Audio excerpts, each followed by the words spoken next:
Beyond the violence, tomorrow night we'll host a community discussion with police leaders from all levels, former gang leaders, community activists, teens, and families touched by violence. One of the featured guests will be the man at the center of an incredible story of resilience, a Grand Rapids minister who survived a gunshot wound to the head during a youth event, has now returned to the streets to continue his effort to help troubled youth. He's also for the first time traveled back to the scene where he nearly lost his life, and he went to minister youth there again. 24-Hour News 8's Leon Hendricks has his story. Some things aren't quite the same since MarShon Peoples was shot in the head. He still gets migraines, deals with memory loss, and occasionally loses his balance. While it was the very youth he aims to help that nearly killed him, they're still at the center of what he does. The sky is bluer after you've gone through something like that. It wasn't long after the shooting that Peoples was home and able to tell his story and return to ministry. But going to the place where it all happened that night last January has been something he had not done. He'd pulled into the parking lot before but avoided looking at the building. Now he was ready to go inside.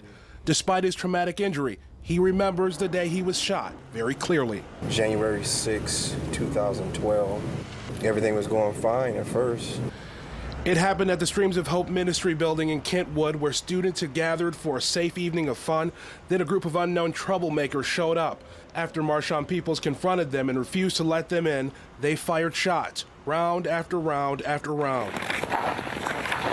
It was an emotional time as he entered those doors there again to minister for the first time since the shooting. Appreciate you, man.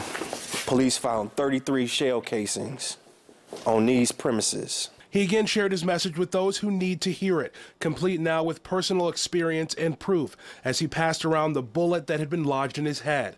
He's also learned what was behind the shooting that night, an unresolved beef, not unlike what may be behind many of the other shootings we've seen over the past few weeks.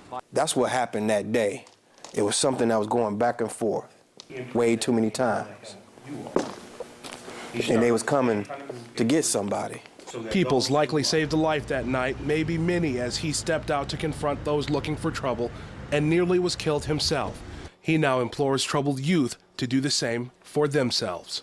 If I'm willing to do it for you, you got to be willing to do it for you. Well, yeah, compelling story there.